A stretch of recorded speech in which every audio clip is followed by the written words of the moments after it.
Okay, so for today's lecture, we're going to talk a little bit about Nathaniel Hawthorne's short story, Young Goodman Brown. And this one is a little difficult for students. It was written in 1835, so some of the language is a little bit, might seem a little bit more complicated or different from what we're used to reading. So there'll be sort of old-fashioned words. You might have to look up some of the terms, if the key terms, if you don't understand all of the vocabulary. But as long as you get the gist of the story and the sort of underlining meaning of it, you should be okay with not understanding every single word that's in Hawthorne's story. So we're going to talk a little bit about Hawthorne and this story, which is an allegory, and we'll talk a little bit more about that. But the basic premise of our story is about this young man. We learn his name is young Goodman Brown. He's newly married. His wife's name is Faith. And he's decided that he's going to go off on a journey into the deep, dark forest. And he's meeting somebody there. He's meeting this old man who seems to be a little bit more than just a normal human. He might be sort of a supernatural being. We'll talk a little bit more about that as well. So he meets up with this man in the forest, and as they walk, they sort of are getting further and further away from the safety and comfort of civilization and further into this heart of the dark forest. And young Goodman Brown is conflicted about his journey. He doesn't know if he should turn back or keep going. The old man is guiding him into the forest, into the darkness, and they start meeting individuals, familiar faces that young Goodman Brown recognizes from his town. And a lot of them are religious leaders. The woman who sort of taught him his, moral code, and, the deacon of his church. All of these people who are very pious and religious and sort of leaders of his civilization, his colony.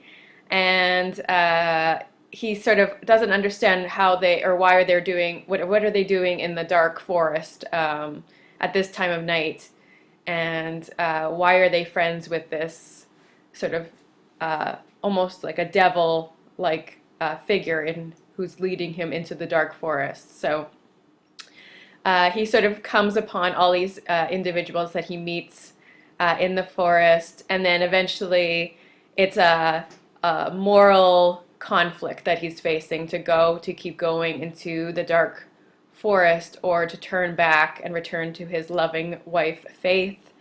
And then eventually he will find himself in the center of a kind of witch ceremony.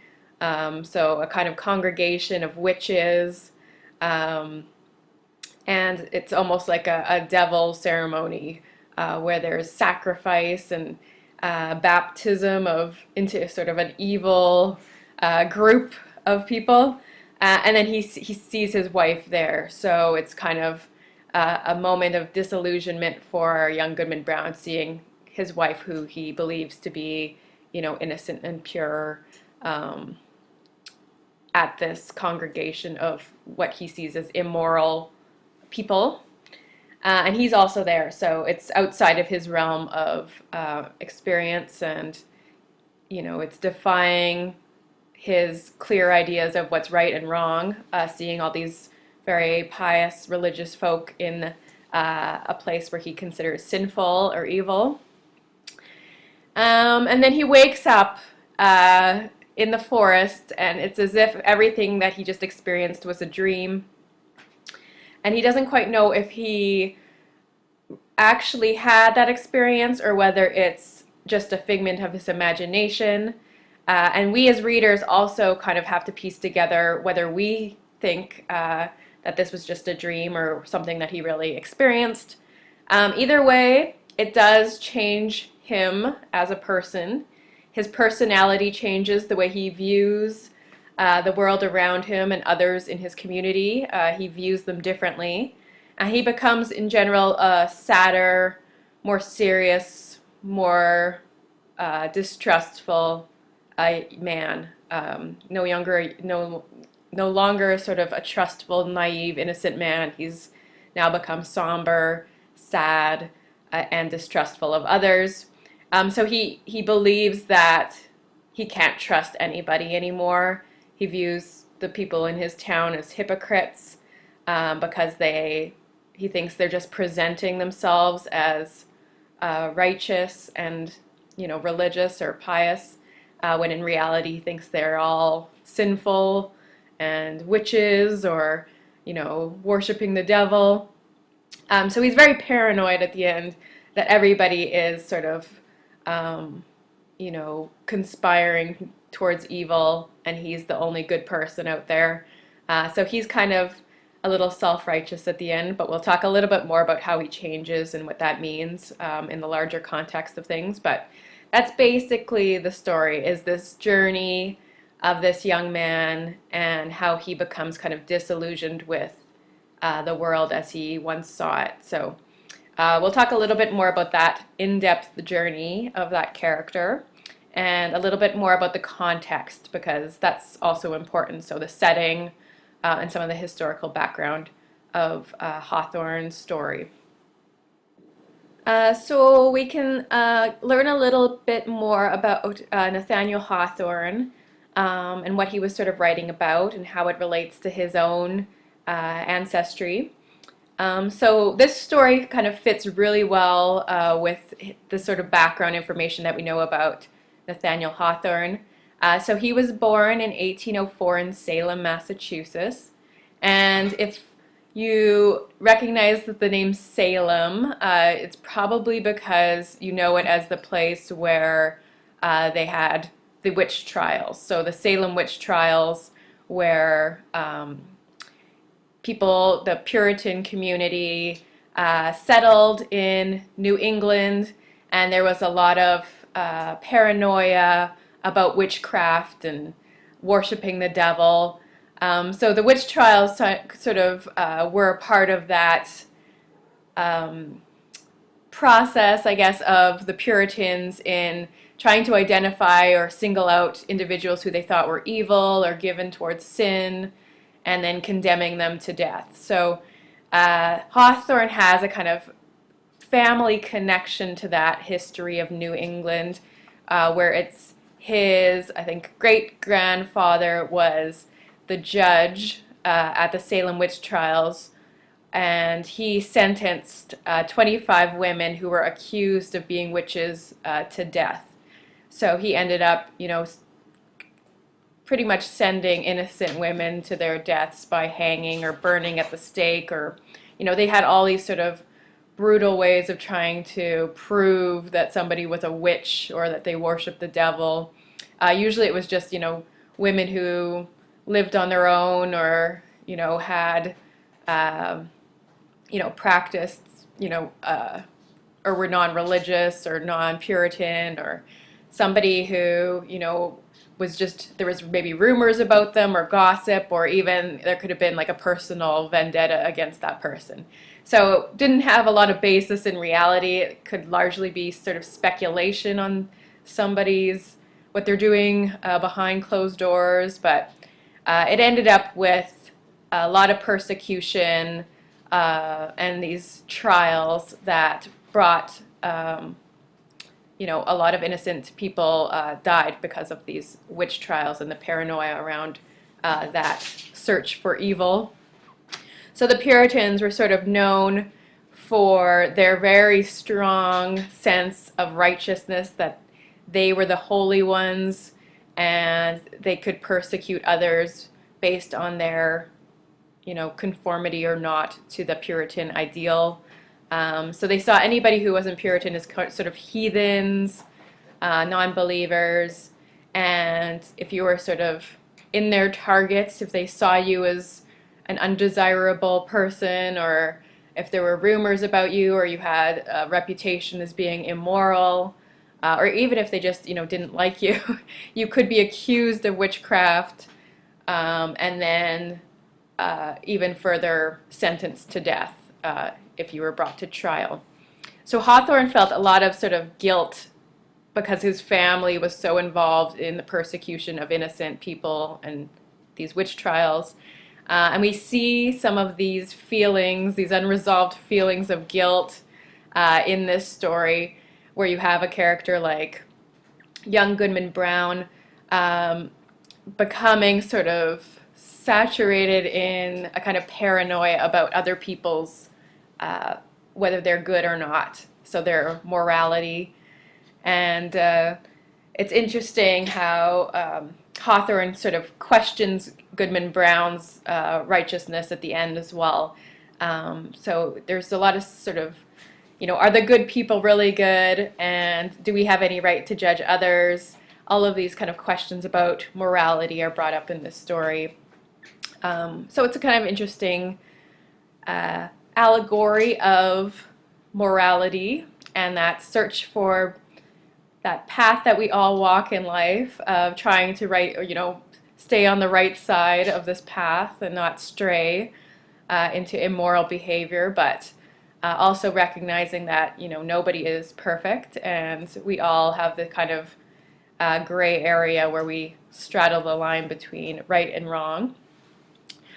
So young Goodman Brown is sort of walking this path, and he becomes a different person because of his intense paranoia that others are somehow conspiring with the devil or given to sin or witches.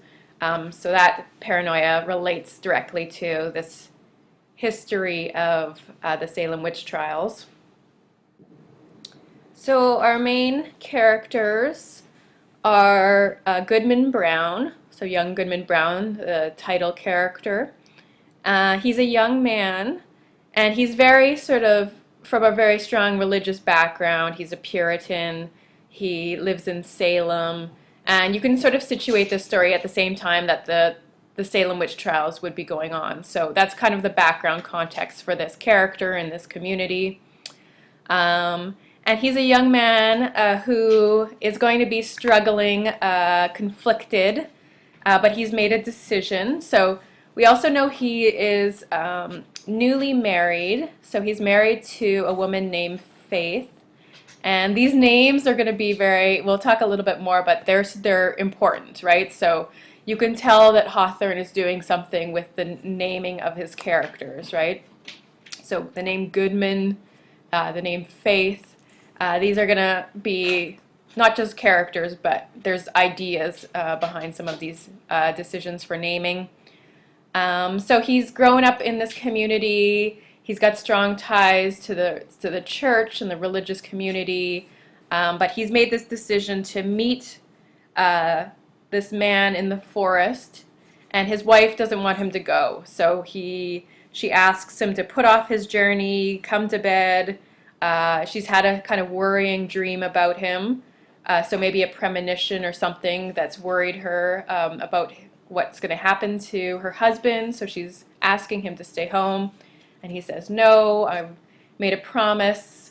I want to go and meet this man in the forest. So that journey is going to be an important part of young Goodman Brown's, his process of learning the truth, or what he sees as the truth about the world. So his wife, Faith, represents everything good and pure and innocent in his life. And she really does not want him to go off on this journey. She wants him to stay at home and be with her, not let her go. Her one sort of physical feature that we know is that she has pink ribbons on her cap. So that pink ribbon, kind of a very feminine, I guess, decoration, is also sort of going to be a central symbol in the story. The other characters, so there's the old man who he meets in the forest, and I'm calling him the old man, but really we don't really know what he is exactly, but they refer to him as sort of the figure of a man, and it's all kind of kind of a mystery what exactly or who exactly this person is. He resembles young Goodman Brown, a relative of his, an ancestor. He's carrying this staff.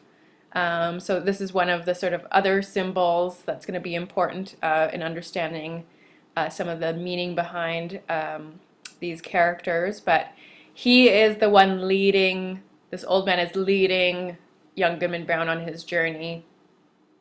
So he's an older, more experienced person who seems to know everybody in town. The whole community seems to be a friend of his.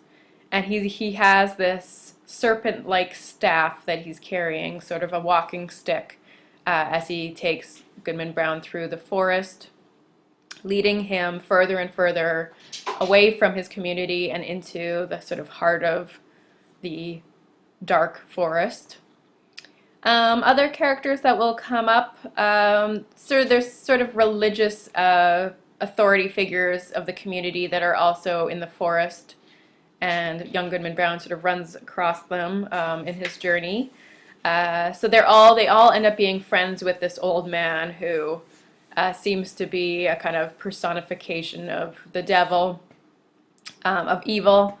But Goody Cloyce was the one who, so she would have been the one who had taught Goodman Brown his catechism. She's a kind of religious authority, a teacher, and taught him, the rules of right and wrong. A lot of his religious moral lessons came from this woman, this old woman. And so he sees her in the forest, and his mind is kind of blown because it's like, what is she doing in this, scary dark forest where only sinful people come? So it kind of, it's part of his process of becoming more and more delusioned, the more and more he sees people he knows in this dark, sinful forest. Other religious authority figures who he sees are the deacon of the church, the minister, and then he'll see all of the town's people eventually of his community at this kind of witch ceremony in the heart of the forest. So witchcraft, witchery, devil worship, that's all that's going on in this forest scene. When he finally gets to where he's sort of, the devil is leading him, and it's kind of this congregation or a scene of a baptism into a kind of evil, almost like cult, that all of his community seemed to be a part of, and he had no idea that these people were all involved in this devil worship. So he's just discovering that everybody's a sinner who he's believed all his life were pure and holy. So it's kind of blowing his mind. That's what's going on, right? He's experiencing something that's completely disillusioning to him as a young man and what he believed in.